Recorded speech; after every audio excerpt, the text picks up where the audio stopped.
وبخښه ما خدای که پېژندلی یې، وبخښه ما خدای که پېژندلی یې، اخ جانانه دا ته څومره ښکلی یې.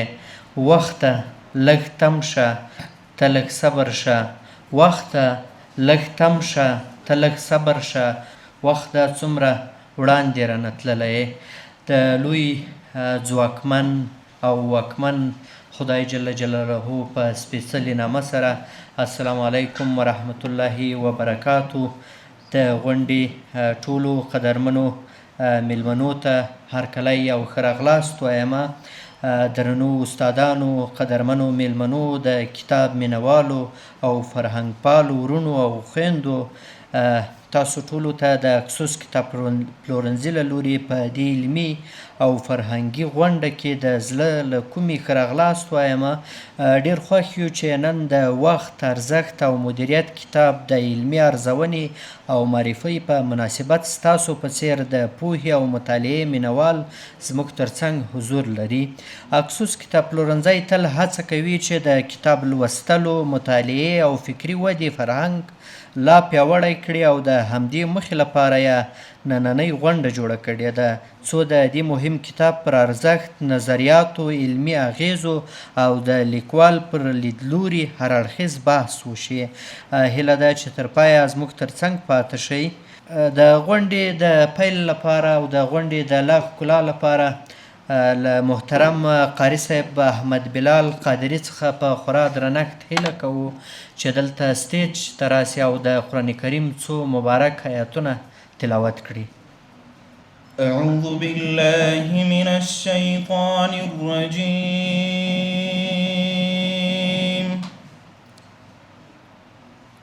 بسم الله الرحمن الرحیم الحمد لله الذي أنزل على عبده الكتاب ولم يجعل له عوجا قيما لينذر بأسا شديدا من لدنه ويبشر المؤمنين الذين يعملون الصالحات أن لهم أجرا حسنا ماكثين فيه أبدا وينذر الذين قالوا اتخذ الله ولدا ما لهم به من علم ولا لآبائهم سبحان ربك رب العزة عما يصفون. د غونډې اجنډا یې لا قدرمنو میلمنو ته روښانه کړه. له بده مرغه باید ووایم چې زموږ په ټولنه کې ډیری خلک د وخت ارزښت په اړه خبرې کوي خو د هغه د سم مدیریت عملي لارې چارې نه پیژني. همدا تشه د وخت ارزښت او مدیریت کتاب په ښه ډول ډکوي. دا کتاب یوازې دا نه وایي چې وخت مهم دی، بلکې موږ ته ښیي چې څنګه خپل وخت تنظیم کړو، څنګه لومړیتوبونه وټاکو، څنګه له بې ګټې بوختیاوو څخه ځان وساتو او څنګه له هرې ورځې څخه اعظمي ګټه واخلو.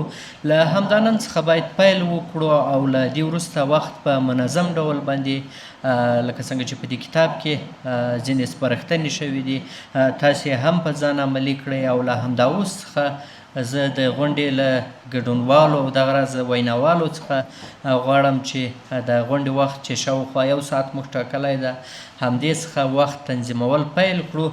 د غونډې په دې برخه کې د کابل پوهنتون د انجینرۍ پوهنځي محصل ښاغلی عمران سالم صاحب ته بلنه ورکوو چې راسي د کتاب پر موضوع او دغه راز د کتاب په اړه هر اړخیز بحث وکړي او درنو میلمنو ته خپل معلومات وړاندې کړي.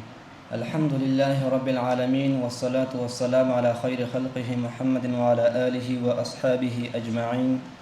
أما بعد، لا هرتنا د مخه قدرمنو حضارو استاسو درانه حضور ته د سرور کائنات فخر الموجودات جناب حضرت محمد مصطفی صلی الله علیه وسلم نبوي او تلپاتې تحفه وړاندې کوم چې عبارت له سلام څخه ده او د زړه له کومې درته وایم چې السلام علیکم ورحمت الله وبرکاته. وروسته له سلام څخه قدرمندو حاضرینو، لکه څرنګه چې تاسو ته بهتره معلومه ده دغه نننی مجلس یا سیمینار د وخت د ارزښت او مدیریت کتاب په اړه جوړ شوی دی. نو زه به د وخت د ارزښت او مدیریت کتاب په اړه تاسو سره خپله نظریه شریکه کړم او خپلې خبرې به شریکې کړم چې ما تیار کړي دي.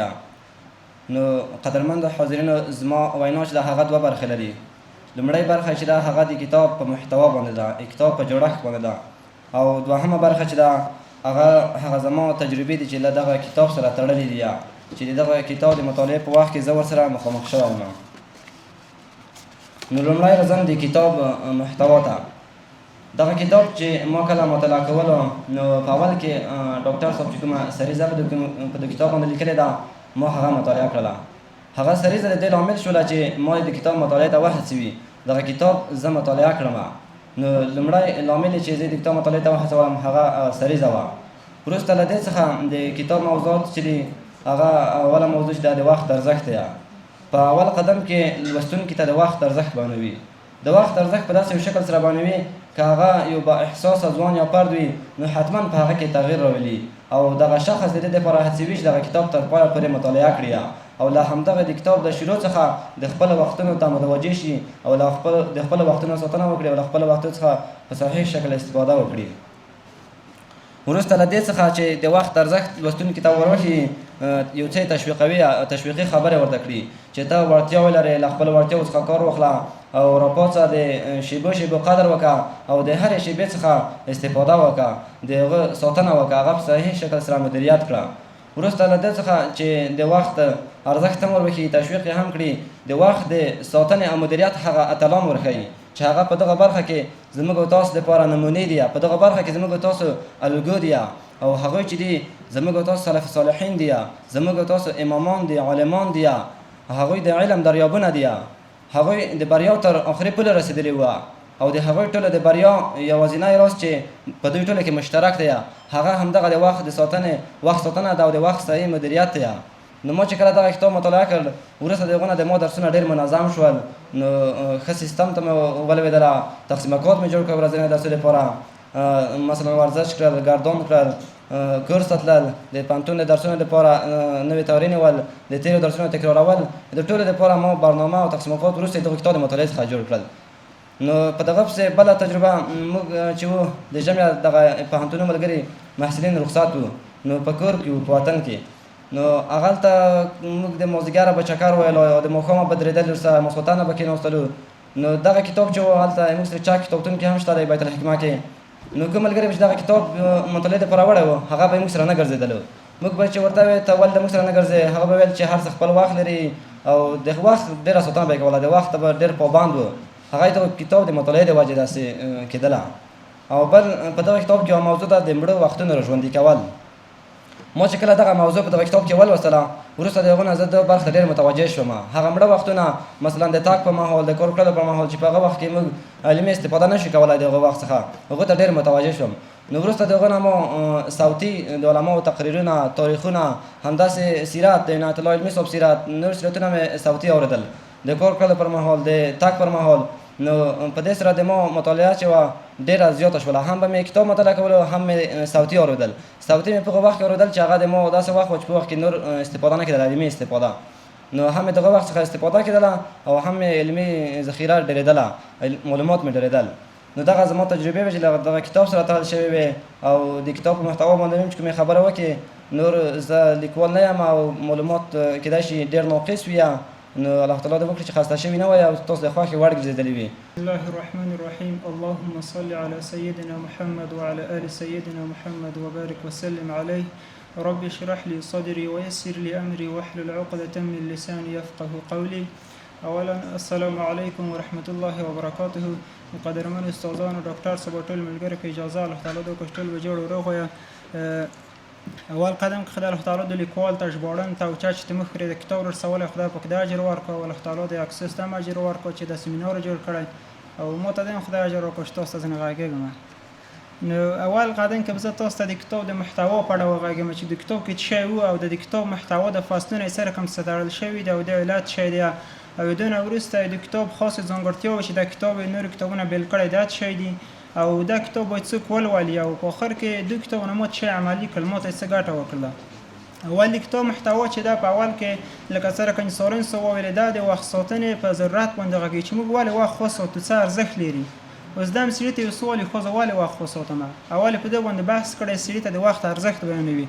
خو نو دا وخت ساتنه ارزښت ته بیان کو بیا ستی به تاسو دا سوال پیدا شي آیا د وخت ساتنه امکان لري کنه آیا دا څوک به وي کنه چې مثلا نو غدا رقم وخت ساتلی وي لکه دلته شټینګور په شوی دی چې هلته یو تنه وروړي د مطلب احادیث وروړي د علماو اقوال وروړي چې وخت در ارزښت لري نو طبیعي سړي سوال پیدا کوي چې آیا دا څوک به وي کنه نو د سوال د ځواب د بیا د لیکوال چې دی موږ تاسو د وخت ساتنه بیلګې وروړي دي موږ تاسو د سلف صالحین نه صحابه او د وخت نه تابعین د وخت نه چې څو علامات یو غسر کوم وخت سره دغه مثالونه موږ تاسو ته وروړي چې څه سره سم تاسو ته ویل نه غبي تاسو خپل کتاب مطالعه کړئ زغه بیلګې نه درته وایم.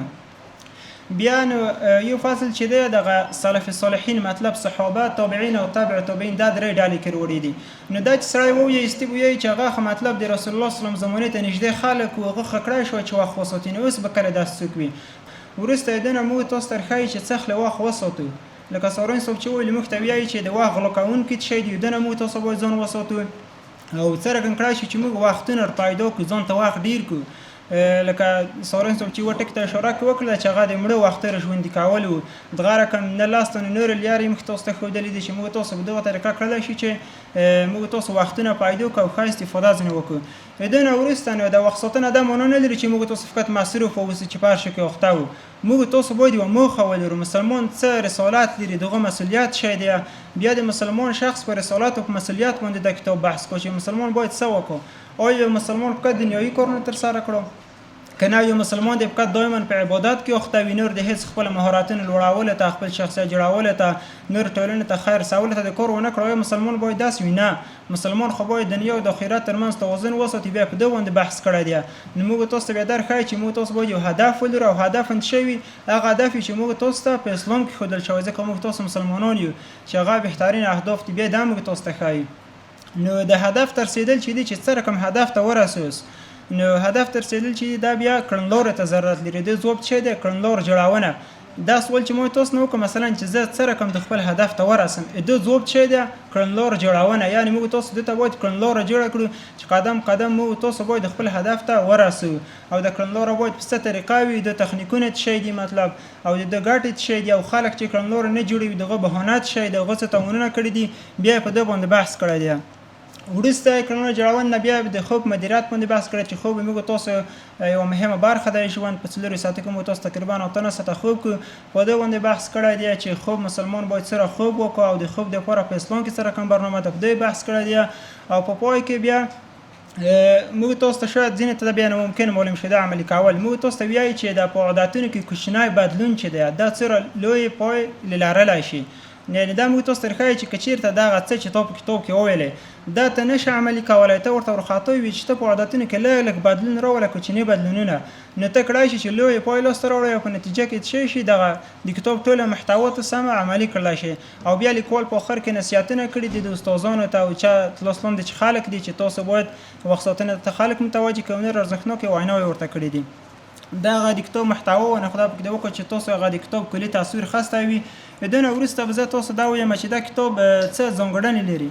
اول ځانګړنه خدای دا ځین خلک کتاب د خطر وړي چې ډېر ښه ډاولي پوښ ولري خو ورکه ولري خماتنه وي دا کتاب دا ځانګړنه لري ډېر ښه ډاولي پوښ هم لري خماتنه هم لري او خیر نه ورکه لري دغه ورسته دا کتاب چې دا یو د عمل وړ کتاب دی دا یو کتاب نه دی موږ تاسو ځوانان زینې داسې د غربي لیکوالانو په کتابو باندې مختص وي دي سي دغه خپل کمالات او هنرونه لري خغه داسې وي موږ تاسو په ټولنه کې داسې ډېر د عمل وړ نه وي داسې یو څه خیالي غونډې وي ځوانان د مطالعه په وخت داسې یو رقم او ورکه یو رقم داس چې داس جذبه کې راوي لخغه به د عمل وړ نه وي یو دوه ورځې تغیر وي دا کتاب چې دی د ځنګړنه شیدا د عمل وړ ډېر داسې متعادل کتاب دی دا تاسو مطالعه کړئ ان شاء الله عملی بین کړئ شي. او بل ځانګړنه د کتاب دا ده چې دا د دیني او دنیوي چارو ترمنځ توازن موږ تاسو ترخی داسې موږ ته نه وایي چې ته فقط دایما یا دنیا ته توجه وکړه یا دایما آخرت ته توجه وکړه. دواړو ترمنځ موږ تاسو باید شی وساتو، تعادل وساتو. که موږ تاسو زده کړې کو باید خپل دینی مسؤلیتونو ته متوجه اوسو، او که په دینی چارو کې وخت او موږ تاسو باید دنیوي چارو کې مصروف اوسو. او بل دا موږ ته داسې وایي د کتاب دا پیغام لري او ډېر مهمه ځانګړنه دی کتاب د غربي کتابونو سره توپیر دی. هغه مهمه ځانګړنه دغه ده. دا کتاب موږ تاسو داسې وایي روبوټیک ژوند به نه کړی، داسې ژوند به نه کړی چې شپه ورځ تاسو مطالعه مصروف وایه، نه د مور او پلار لیدلو ته وخت لرئ، نه د ملګري لیدلو ته، نه د مریض پوښتنې ته، نه د خپل استاد پوښتنې ته، نه نور ټولنیزو کارونو ته وخت لرئ. نه داسې به نه کړی. وخت ساتنه دا معنی چې ته هر کار په خپل وخت کې ترسره کړې او سم یې ترسره کړې. داسې نه اوس ډېر خلک به تاسو لیدلي وي یو واده وي، دا واده ته نه چې واده موږ تاسو ټولنیز پیوندونه دي، موږ تاسو ټولنیز اړیکې دوی ته نه سي دا ځان ښایي چې والا دته ځان داسې معلومیږي د خلک داسې پیغام ځنې خلي چې دا خو والا ډېر تکړه کس دی، دا داسې ښه وخت ساتي، واده ته هم نه رسي، دا والا پلاني چکر ته هم رانغده. نه دا وخت ساتنه نه ده. دا کس اصلا خپل وخت نه دی مدیریت کړی. که ته خپل وخت مدیریت کړې ته بیا واده ته تګ ته هم وخت لرې، د مریض پوښتنې ته هم وخت لرې، ته بیا په یوه دا رقم علمي مجلس کې دا رقم مجلس دې ته هم وخت لرې. ډېر ملګري دا اوس زموږ خپله د پوهنتون د فاینال امتحانونه دي، دغه غونډې ته نه رسي والا موږ واخلو موږ درس وي. نه که ته زه ښه محصل یم نو زه ولې وخت لرم؟ د نور ملګري وخت لري. د نه معلومیږي چې دا خلک چې د خپل وخت نشي مدیریت کولی. او موږ تاسو که دا کتاب مطالعه کړئ موږ تاسو ټولنه بیا داسې د روبوټیک ژوند په لورې نه ځي لکه څرنګه چې غربي ټولنه ده. په غربي ټولنه کې په تاسو لیدلی وي هلته داسې دي هر څوک بس په خپل دغه مادیت پرستۍ کې اخته دي، هر څوک کوشش کوي چې حداقل ګټه لاسته راوړي، شپه ورځ مصروف وساتي، ټولنیز اړیکې هېڅ نشته دي. نو دا کتاب چې دی دا ډېره مهمه ځانګړنه ده چې موږ تاسو ته داسې وایي چې موږ تاسو باید هر څه ته پاملرنه وکړو، هر څه په خپل وخت کې ترسره کړو. او بل دا چې ده د کتاب بله ځانګړنه دا ده، دا کتاب د ټولو ماتې ستونزې حل کېدلی شي. د لیکوال هم داسې ویلي وو وایي دا صحابه کرام چې وو یا موږ تاسو سلف صالحین یا په افغانستان کې چې په تېر کې څه لوی خلک تېر شوي هغوی د بریا راز چې وو یا موږ تاسو پخوانیو علماو او خلافتو چې د نړۍ ته پښو لاندې کړل او د نړۍ ورته مسخره شو، علت یې دا و چې هغوی د ورځې او د شپې دپاره برنامه لرله. نو که تاسو هم غواړئ چې لوی خلک جوړ شئ او په ځان کې بدلون راوړئ، دا کتاب مطالعه کړئ چې د شپې ورځ دپاره برنامه ولرئ. زه به انشاءالله تاسو ته عملي شی ویم چې موږ څه عملي کړي او څه ګټه لري هغه بیا هلته ډېر رڼا انشاءالله پرې واچوو. نورې ځانګړنې مې مرخصتې خدای خبرې به بیخي ډېرې اوږدېږي نو نورې ځانګړنې به زه تېر شم. دا به درته ووایم چې دا کتاب باید څوک ولولي. آیا دا تنها محصلین باید ولولي؟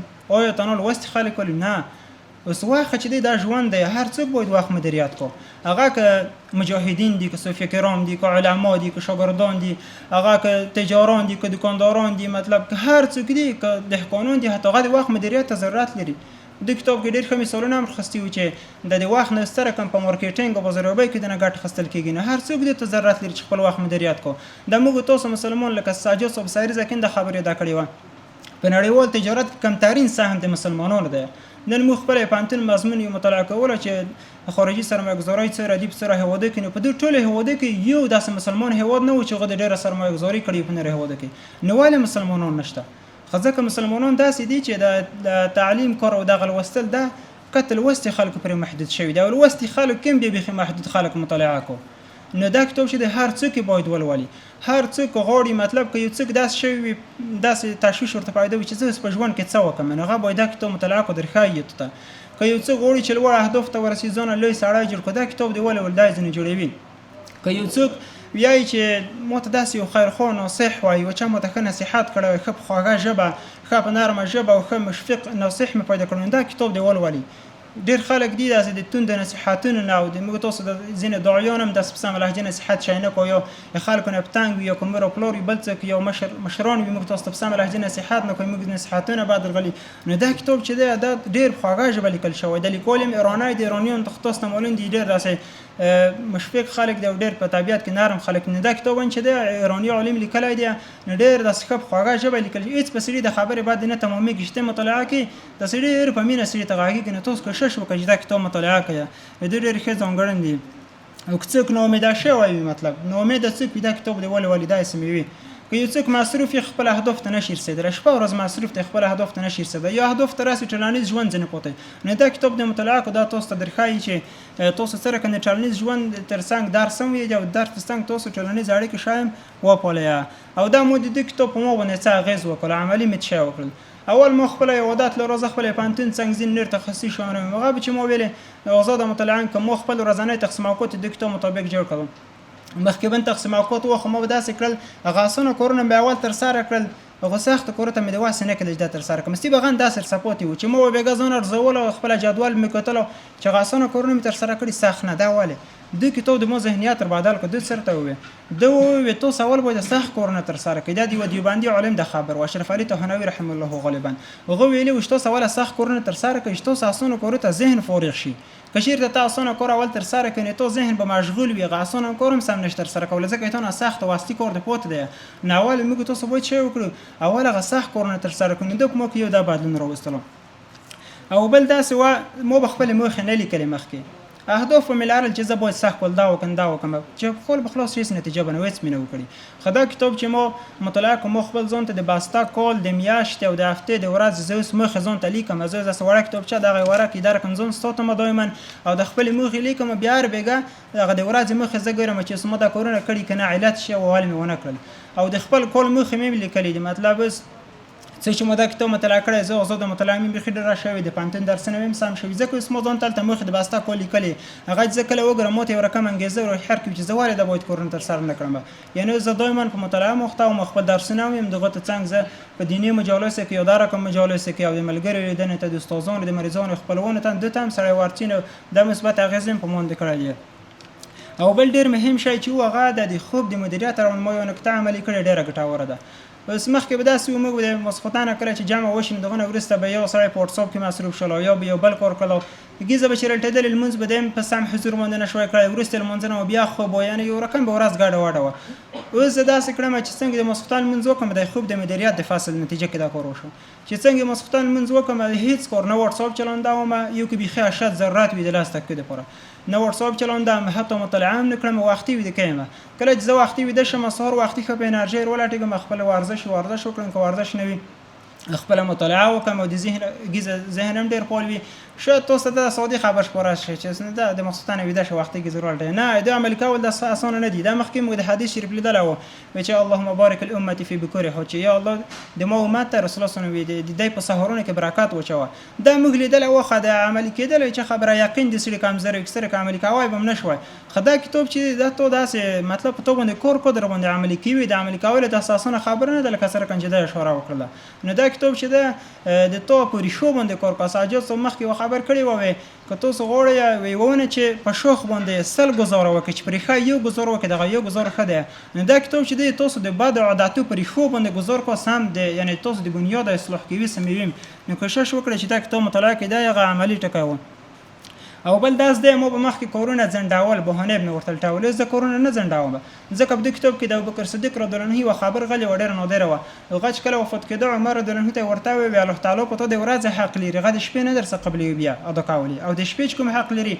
غد ورځ بیا نه درس قبلي وي یعنی دا داسې یو تاریخي جمله ده مو تاسو د باید هر یو په خپل کتابخانه کې خپل کارځای کې د ځون سبا دی ولیکو اکسس دیم دا وختنه ځنه کنده جمله د داس په عربي دیم ولیکو ترجمه دیم خدالته دی ولیکو نه دا بخي تاریخي جمله ده یعنی الله تعالی چې تو په شپې کوم حق تلري هغه د ورځ نه درس قبلي باید شپې ادا کوي او د ورځ کوم حق لري د شپې نه درس قبلي بیا دا یعنی د اولویاتونو ټاکل چې دا ټول دغه یو جمله نه سرخلي یعنی په دوه جمله باندې باسته کتابونه لیکل کېدل شي یعنی ته سره کوم اولویت باندې وکي خپل کور هغه هر کور چې هغه خپل وخت کې ته تر سره کړي او بل غوښتنه په اخر کې و د اکسس نه دا کړم چې کوشش ته وکړل لکه سره کوم چې د کتاب د معرفت سیمینار روبر کړی دا کوم د کتابونو سیمینار نه د نورم روبر کو او بل دا کور وکړي دغه کتاب د محتوونه د سیمینار نه روبر کړه دا د کتاب معرفي و دا چې د کتاب د مطلب یو کاستوار کو غاړي د مانسپونګ د ټول د نه د ورته وغایي د مانسپونګ نه په ډېر بحث کې درشو ډېر ګټور کتاب دی او کوشش د وکړي چې دا رقم کتابونه چې د اسلامي کتابونه او فکری کتابونه چې مو تاسو ټولنې ساده وخت سان کتابونه وي دغه د کوشش وکړ ډېر د راوړي ډېر د چاپ خو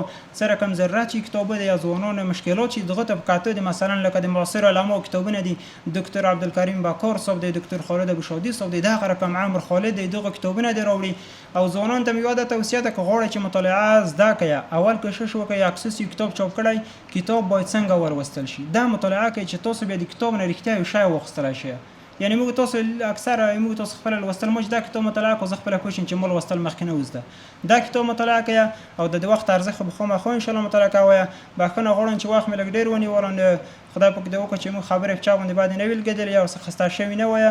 السلام علیکم ورحمت الله وبرکاته. زه خبره ډېر لنډه کوم انشاءالله. ما یو کتاب ده د 15 میاشتې زه کار ورته کوم د لوستونکي یادښتونه په نامه کتاب ده. په وخت کې ما دا رقم سلیبریټۍ راوړل غوښتل. په کتاب ډېره خبره نه کوم، اصلي هغه خبرې ته راځم چې هغه کسان پکې راشي چې د کتاب سره یو ځای را پیدا شوی وي، د کتاب سره ټایم تیر کړی وي او د کتاب سره د کتابونو په منځ کې وفات شوي. فرضاً دلته ما یو کس راخستی دی امام السیوطي رحمه الله، هغه داسې یو څوک، هغه ته به ابن الکتوب ویلی کېدو یا د کتاب زوی ورته ویلی کېدو. د هغه په اړه مشهوره ده چې د پلار به همیشه مطالعه کوله او خواوشا کتابونه به ورته ایښي وو، همیشه مطالعه به یې کوله. یو وخت کې د مطالعه مصروف و، خپلې مېرمن ته یې ویلي چې دا کتاب راواخله یا کوم کتابتون چې کوچنی لرلو هغه نه چې مېرمنې کتاب راخیستو. په دغه وخت کې امام السیوطي دنیا ته سترګې رڼې کړې وې، نو دغه په خاطر به ټولو ابن الکتوب یا د کتاب زوی ورته ویلی. دا رقم سلیبریټۍ ما غوښتل چې پکې راټولې کړم. او بل داسې کسان چې د هغو د کتاب سره وخت تېر شوی، ټایم یې ورسره تېر شوی، فرضاً ژان پل سارتر، هغه نوم سره تاسو بلد، د فرانسې دی، په پلازمینه فرانسه پاریس کې پیدا شوی ده. هغه داسې کس و چې خپل د ماشومتوب ټایم، د ځوانۍ ټایم، د بوډا توب، د سپینګرتوب ټایم چې دی دا ټول کتاب ته ورکړی و. نو ځکه د هغه په اړه دا ویلی کېدل چې ژان پل سارتر هغه څوک دی چې د کتابونو سره یو ځای رالوی شوی دی. دا دویم کس. یعنې ما اول غوښتل دا سلیبریټۍ راوړم کتاب کې چې هغه د کتابونو په منځ کې سترګې رڼې کړې وي. دویم ما غوښتل چې داسې کسان باید راوړم چې هغه د کتابونو سره ټول ټایم تیر شوی وي. او اخره کې بیا په اخره کټګورۍ کې ما داسې کسان غوښتل چې راوړم چې د کتابونو په منځ کې ساه ختلي. فرضاً د جاهز په نوم یو کس چې د کتابونو په شهید مشهور دی، هغه داسې یو څوک و چې ټول عمر یې کتاب ته ورکړی و. د لیکوالانو دا کتابتونونه دا هغه به په کرایه به یې ورکوله دوی ته، د یوې شپې هغه مصرف خرچه ده به ټوله شپه تر سهاره هلته مطالعه کوله. نو ډېره زیاته مطالعه به یې کوله. یو وخت داسې راځي چې دا بوډا کېږي او سپین ږیری وي، دا یو خوا یې فلج کېږي، فلج شي، نو دا بیا ناسو کتابونو په منځ کې مطالعه کوي، د کتابونو په راچاپه کېږي او دا هلته شهید کېږي. نو ځکه جاهز ته ویلی کېږي چې د کتابونو شهید. نو ما غوښتل چې په کتاب کې داسې څېرې راوړلی شي چې هغه د کتابونو په منځ کې سترګې رڼې کړې وي، د کتابونو سره یو ځای رالوی شوی وي او د همدې کتابونو په منځ کې ساه ختلې وي. نو ما ډېره زیاته مطالعه وکړه، ډېر زیات کتابونه مې ولوستل. په دوه کتابو کې ما مسلمانې څېرې دومره نه کړه پیدا، خو دوه کتابونه چې هغو ما سره ډېره مرسته وکړله. نو ما ملګرو ته هغه میسیج هم دا ده چې که ملګري غواړي د فرضاً یو خو هغه تیاریکل مسایل وي، موټیویشنل مسایل، تیاریکل دا مسایل، که ته غواړي چې پراکټیکل یو آوټپوټ ولرې، نو تر ټولو ما خپل دا نظر ده د وخت ارزښت او ساتنه. ډاکټر صاحب عبدالفتاح ابوغدا کتاب ده، هغه تا ته دا درښیي چې څه رقم ته ټایم سیف کړي، لکه ډیلیګیشن او دا ټولې کیسې درښیي. دا ټایم چې تا سیف کړي دا چې بیرته مصرفوي د من څه رقم کېږي، هغه بیا د کتاب سره ډېر ښه کېږي. نو که ملګري غواړي چې ډېر مسایل حل شي، ډېر مشکلات حل شي، دا دوه کتابونه ډېر زیات مهم تمایل شي. ما خپل تحلیل، البته اول ما د وخت ارزښت او ساتنه ولوستلو چې زه ټایم څنګه سیف کړم، څنګه ډیلیګیشن وکړم، ټایم سیوینګ وکړم، دا ټول شیان. بیا دغه دا سیو شوی ټایم څه رقم بیرته مصرف کړم، هغه بیا د کتاب سره. دا کتاب ما لوستی یو ډېر ښه کتاب ده. په کتاب ملګرو خبرې وکړې، نور خبرې هم راځي. نو ډېره زیاته مننه وسلم، ډېر خوشحاله اوسئ. نو مننه.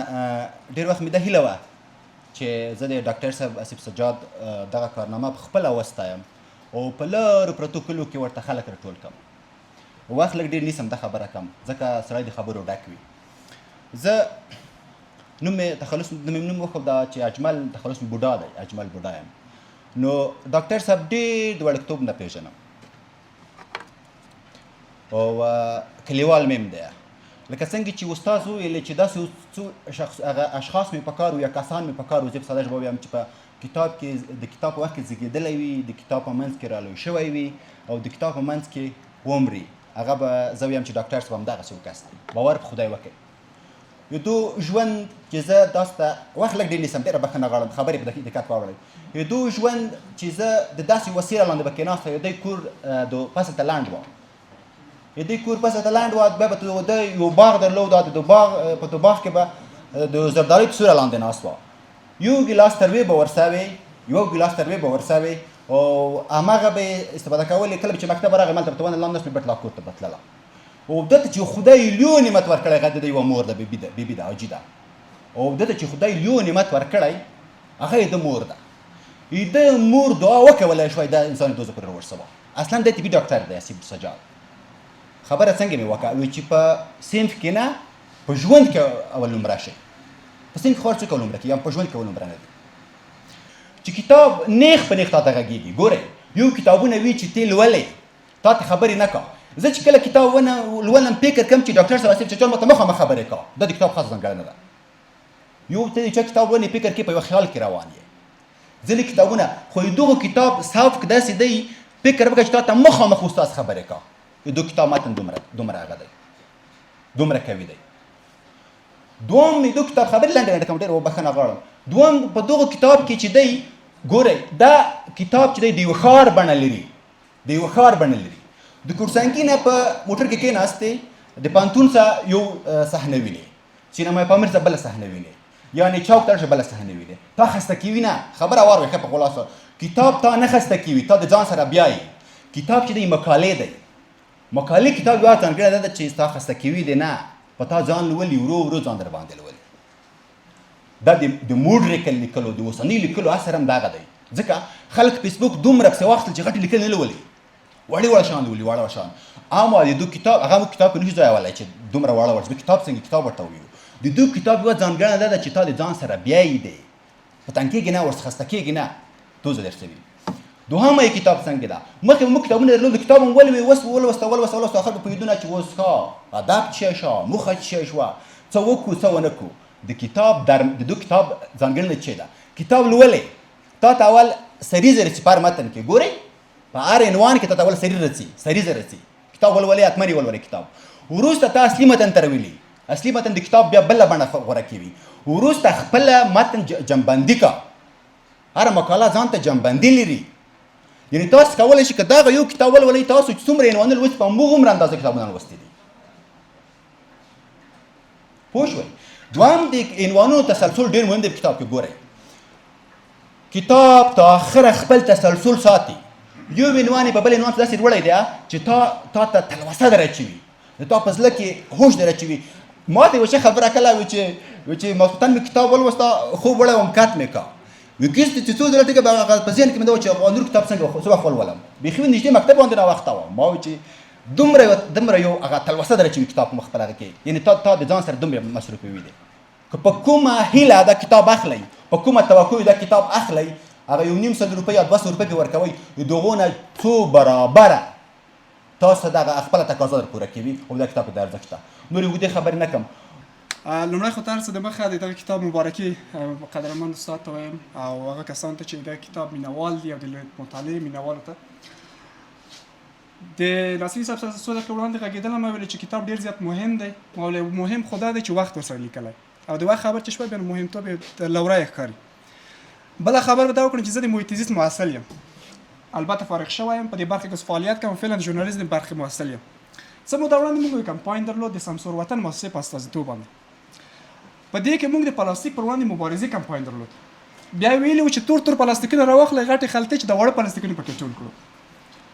ما ورته وویل ګورئ اوله خو دغه تاسو بیرته خپله خبر بیرته دلته ننګوئ چې په پلاستیک کې ورته پلاستیک ټولوئ. خپله خبره مې بیرته په خپله چلنج کړله. بله خبره دا ده چې نن مونږ سیمینار درلود او زه ټول ډېر زیات مننه کوم چې د ما باندې ټول غلي زه داسې فرصت ولرم داسې فرصت هېڅکله نه میس کوم. کله چې دلته راغللو واقعا هم اکثره کسانو دغه د ټایم په ارتباط باندې 15 دقیقې نیم ساعت ټایم څه وځنډېد. یعنې دلته لومړی دا منو چې مونږ تاسو ټولنه کې د ټایم او د وخت مدیریت اول مونږ خپله نه ده درته مراد کړی. یوه مسله. بله مسله دا ده چې راځم د ځوانانو په اړه زه غږېږم. دلته ټول محصلین دي. هر یوه د کانکور دوره تېره کړې ده. هر یوه د کانکور د دورې هغه تجربې ورسره دي. په دغه یو کال کې دومره زحمت باسي دومره ټایم منیجمنټ کوي دومره وخت مدیریت کوي چې دوی په دغه یو کال کې دغه تېرو 12 کلنې ضایع شوي وختونه بیرته هغه بدلی را جبرانوي او په یوه کال کې د ځانه داسې یو څوک جوړوي چې د پوهنتون په دروازه باندې وننوځي په خپل ځان کې ظرفیت پیدا کوي. نو تاسو فکر وکړئ که همدغه ځوان همدغه 12 کالونه یې دغه زحمت که دغه یو کال کې چې پر ځان تېر کړی او دغه وخت دغه ډول مدیریت کړی وای د دې ځوانه به موږ څه ډول یو نابغه ځوان درلودلی. دلته څه معنی یعنې مونږ په هغه وختونو کې صرف وخت مدیریت کوو چېرته په موږ باندې فشار وي. یعنې ما توصیه ځوانانو ته دغه د هغه کانکوریانو ته دلته زه مطمئن یم چې ما نیول ته دغه ټول پر محصلین دي. زما خپل هم په دغه ورځو کې ازموینې دي. که چېرته هغه وخت مې زه په دغه ډول باندې مدیریت کوم لکه زه چې په ازموینه کې مدیریت کوم په کانکور په آمادګۍ کې مې کوم نو زه مطمئن چې له ما به هغه څوک جوړ و چې ما له ځانه هم تمه نه درلوده. د خپل تمې څخه به زه ډېر زیات لوړ وم. نو له ورایه د کتاب د ارزښت نه معلومیږي چې د وخت مدیریت ډېر زیات مهم دی. بله مسله ده چې په پښتنو ځوانانو کې د مطالعې برخه تر ازن د کتاب په برخه باندې ډېر خلاص غږیږم. ما څه موده وړاندې په دې باندې داسې فکر کړو چې دغه د دري ژبې زموږ استاد یو ډېر زیات کتاب لولي کړی پښتو ځواب جواب ته په پښتنو کې د اوس کتاب لوستل په فرهنګ ډېر زیات کم ده او چې ډېر د کوم کتابونه لولو لکه څه ډول چې هلته اکثر اشاره درلوده ډېری داسې تخیلي کتابونه لولي چې په د پردیو فرهنګو سره مطابقت لري. دا کیسې چې کله پښتني ټولنې ته راځي تر ډېره پورې داسې تخیلي انداز ځان ته لري. نو دغه په وروستیو وختونو کې د روانشناسۍ یا د ارواپوهنې او ترڅنګ د شخصیت جوړونې کتابونه نن سبا په ځوانانو کې یو ډول لیوالتیا پیدا کړې ده او دا شخصا د ما لپاره یو ډېر ښه خبر دی او دا شخصا زه خپله زه دې ته تشویقوم چې دا ډول کتابونه ولولم. ځکه کله چې موږ شخصیت جوړونه ونه لرو خپل شخصیت او د کرکټر جوړ نه کړو باور وکړئ چې د هغه کسانو ژوند هم نشي برداشت کولی نشي تحلیل کولی کوم چې کامیاب وختونه درلودل کوم چې بهترین رهبران وو. دغه څخه زده کړه مهمه ده. درسته ده ژوند داسې یو څه دی چې د چا سره سیالي نه کوو په ژوند کې. ژوند د معنا دغه د زما له نظره چې نن د پرون سره مبارزه وکړو د سبا لپاره. خو دا څه وخت شونې ده چې موږ داسې راهنما ولرو موږ داسې یو لارښود ځان لپاره ولرو. ځکه هدف ټاکل به هدف وټاکو هدف ټاکل هم سخت دي خو که چېرته هدف موږ وټاکو او سترګې مو تړلې وو هدف په کومه خوا ولو دا بیا داسې یو څه دي چې موږ لارښود نه لرو. نو خبره مې ډېر زیات نه اوږدوم ځکه هلته مېلمنو د استاد خبرې به هم په خپل ځای باندې وي. نو زه ډاډمن یم چې دا ډول شخصیت جوړونې کتابونه تاسو سره ډېر زیات شخصیت جوړونې کې مرسته کوي. هغه وخت راهیسې چې زه د کتاب دغسې یو بڼ ته راغلی یم داسې یو ناستو ته راغلی یم. زما لومړی تلویزیوني مرکه چې ما ولیدله یعنې زه د مېلمه په صفت ناست وم په 2024 کال کې د اګست 21 وه د تولونیوس کې د فریدالله محمدي په کوربه‌توب د ریاست الوزرا دوهم معاون ښاغلي حنفي صاحب سره مرکه وه. زه د محصل په صفت هلته تللی وم په دې وروستي قطار کې ناست وم ځکه ناوخته راغلم. ټولو سپین ږیرو ته مشرانو ته پوښتنې اجازه ورکړل چې ما ته رانه کړل شوه.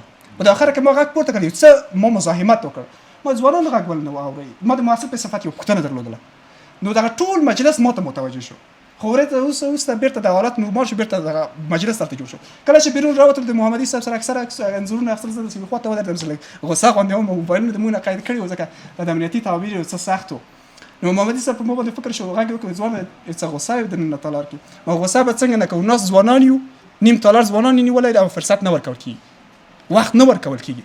نو هلته په هغه وخت کې ما ته خپل یو کاغذ چې د خپلې خولۍ پرې پاکول د وټساپ شمېره راته ورکړه په دغه شمېره باندې ما ته زنګ وکړه دغه انځور چې زه تاسو سره کوم داسې درلیږم یعنې هدف مې دا ډول غونډې دا ډول مجلسونو ته راتګ دا زموږ استاد ذهنیت برابروي. دغه نه وروسته زه مېلمه په حیث هلته کېناستلم هلته البته د یو لیدونکي په صفت زه کېناستم بلکې زه راغلم تلویزیون په پرده باندې څرګند شوم. دا ډول شخصیتونو سره کېناستل د دا ډول مینوالو سره کېناستل په دا ډول بڼه او دا ډول یو ځای کې کېناستل واقعا زموږ لپاره ښه ذهنیت راکوي او زه به مطمئن یم چې دغه ناست ولاړ خلک چې دي دا به یو ورځ حتما په دغه ځای کې ناست وي او دا به هغه کسان چې په راتلونکي کې به زموږ ژبه ورسره لا بډایه شي ځکه زموږ ستاسو ژبه کې څېړنې نشته. په راتلونکي کې به داسې یو کسان ولرو چې نه تنها ژباړې به کوي بلکې زموږ ژبې ته به نوې څېړنې هم کوي. ستاسو د توجه څخه ډېره زیاته مننه استاد مبارک ته بیا هم ښه راغلاست دغه کتاب مبارکي ټول ته وایم ډېره زیاته مننه ښه وخت. خو د اکسوس بور نه ډېره مننه کوم چې داسې علمي غونډې جوړوي. انشاءالله ما غږ په زوره دی نو ما ته ضرورت نشته زه به لږ داسې په خلاصو لاسو وغږېږم او تاسو قدرمنو مېلمنو ته هم ښه راغلاست وایم. خبره دلته د رسالت کېږي کله چې ما د کتاب ژباړې ته ملا وتړله دا د یو مسلمان په حیث د رسالت موضوع وه. موږ او تاسو دلته تقریبا یو ساعت شاوخوا ټول شوي یو د غونډې د اهمیت او د کتاب د اهمیت په خاطر چې دلته موږ ژوند له سره پیل کړو. کله چې ژوند له سره پیلېږي حتما یو ستونزې به لري.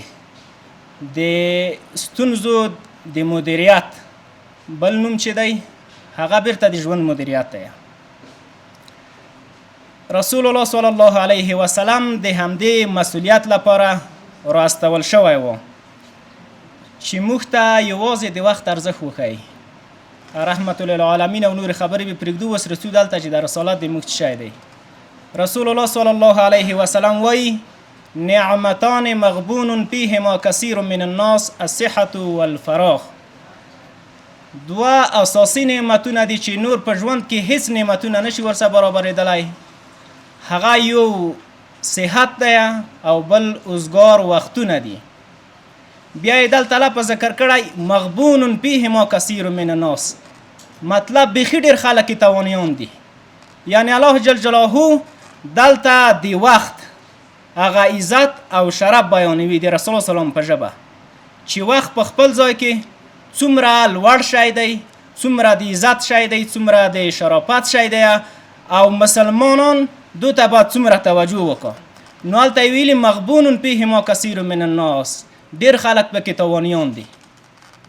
کله چې تا ته وخت درکړل شوی وي، صحت هم درکړل شوی وي، په دې وخت کې ته بیا هم د دنیا د ښېرازۍ دپاره او آخرت ته په پوره توښه برابرولو باندې برلاسی نه شي، نو ته رښتیا تواني یې.